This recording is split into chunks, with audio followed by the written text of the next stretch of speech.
मा होननानै बुंनो आंथ' बहुद गोजोननाय मोनदों दिनै फार्स्ट दिनावनो फार्स्ट तारिखआवनो जिखिनि मानसि समागम जादों आंनि न'खराव आं बिराद हुखि बे इन्टारेस्टआव दिनै आङो गाबगोन ना मिनिगोन जादों आरो जुदि बोरैबा मेगन नुदि ओंखारबाबो बुंनांगौ आं गाबाखै आं दुखुआव गाबाखै आं सुखुआव गाबदों आंनि न'खराव दिनै इमान मानसिया फैनानै आंखौ सहाय सहानुभुति खालामदों अनुष्ठानाव সেইকাৰণে आङो गाबाखै आंनि मेगन नुदिया ओरैनो माबासो फुर्तियाव इन्टारेस्टआवसो ओंखारदों गाबदों होनना साननाङा কিন্তু दा 50 बोसोर खालामनायनि अर्थ बेनो जथेस्थ' घात प्रतिघात जथेस्थ' मोनलांदों थेबेया गाना होआखै माने आंहा मोनसे गोथौ दङमोन थांखि जे सनालि जयन्ती खालामगोन बर'नि गेजेराव असमियाफोराबो हायाखै खिन्थु आं बर'नि गेजेराव खालामना दिन्थिगोन जे असम बर' जातिनि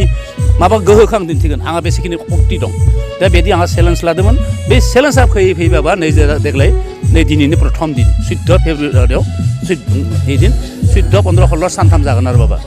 बे सानथामाव गासै जायगायावनो आङो थांनाय बोसोरनिफ्राय स्टेजआव गाखो कमिटिया आंखौ सिनायथि होनायाव अब्लानो आं एखौ लेक्सार होबोदों जे फैगौ 24 सननि फेब्रुवारिनि 14 15 16 आंहा गल्डेन जुबली बेयाव जाहाथे गथाय रायजो राजाफ्रा थां आंखौ अनुष्ठानाव सहाय सहानुभुति खालामो थाखा फैसानि कारणे भाबियाखै सोरबा होआ गैया आपत्ति गैया खिन्थु आंनि न'खराव नुजाखै होननानै आं खुलुम रायजो राजाखौ बुंबोदों दा बे हिसाबै दिनै फैयो ना फैया गाबोन फैयो ना फैया आं मिथिला खिन्थु दिनै फार जालांबाय जितु 50 बोसोर जाबाय बै समनिफ्राय माबायदि जेंना जेंसिजों नोंथाङा बहुत एखौ बुंनो गोनां बाबा बहुत सम नांगोन घात प्रतिघात जथेस्थ थांनि जिबनाव दिनै गारि एक्सिडेन्ट पर्यन्त बुंदोंमोन ना गारि एक्सिडेन्ट जानानै मानसि थैदों आंनि थियेटाराव आरो एनिफ्राय मोनसे जायगायाव थियेटारनि गेजेराव फासि होनाबो थैदों मोनसे जायगायाव ओरैबायदि लखिमपुराव এনেকা उन्दुना थानायाव सासे एक्टरा थैना थादों बेबायदि बहुत आरो आंथ' माइक गाज्रि जानायावबो खारखोमा थानो गोनां जादों कमिटिया बुंनो होसोनाय दर्शक बुंनो होसोनाय आरो जेथिया माइकथ' नायगोन आरो डाइनेमा गाज्रि जाबाबो आं खारखोमा थानो गोनां जादों थिग बेबायदि घटनानि गेजेरथिंबाबो आङो फैदों आरो जोंहा जुदि बर' गथ' संगठन मोनसे ओंखारदोंमोन मोनसे समायाव हांगोमा ओंखारदोंमोन आन्दलननि खिन्थु गथ'फोरा आंखौ अন্য खालामाखै बहुत गथ'फोरा लोगो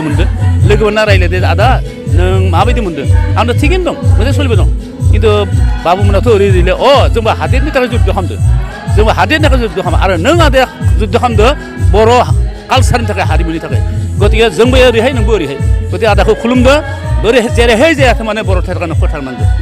खिन्थु गथ'फोरा आंखौ जेबो अयन्य सानाखै आरो माखासे समाव खोनानो मोनो जिहेतु नोंथाङा सोरामुजु थियेटारखौ फोथांनो थाखाय बिफानि सम्पति 65 बिघाखौ फाननानै सोलिबोबाय थादों मा बुंगोन फानदों माने आंनि खोथाया बेनोमोन जे सनालि जयन्ती खालामोमोन माने समाजा सरकार गैयामोन जेता हाग्रामा सरकारा जोंहा बिटिसि सरकार सृष्टि खालामो हाग्रामा सरकार सार महरै लिरो अब्लानिफ्रायसो आंनि बे 8 बिघा हाया थालांदों बिनिफ्रायसो आंनि 8 बिघा हा फाननाया बन्द जालांदों जुदि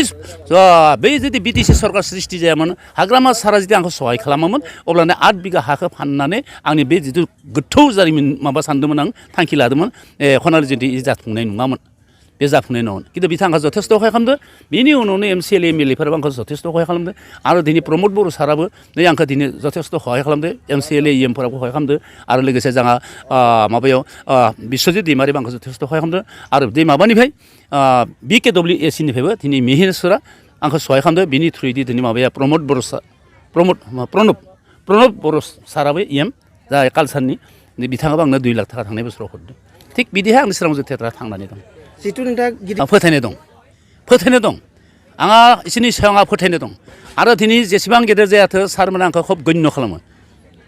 जायनि न'खरावनो थांदों जायनि MLAखौ आं लोगो हमदों बिनो आदालै खुलुमो आंखौ आदालै नमस्कार आदा সেইকাৰণে आंखौ गोसोआ दाउट जायाखै दे फैगोन सारमोना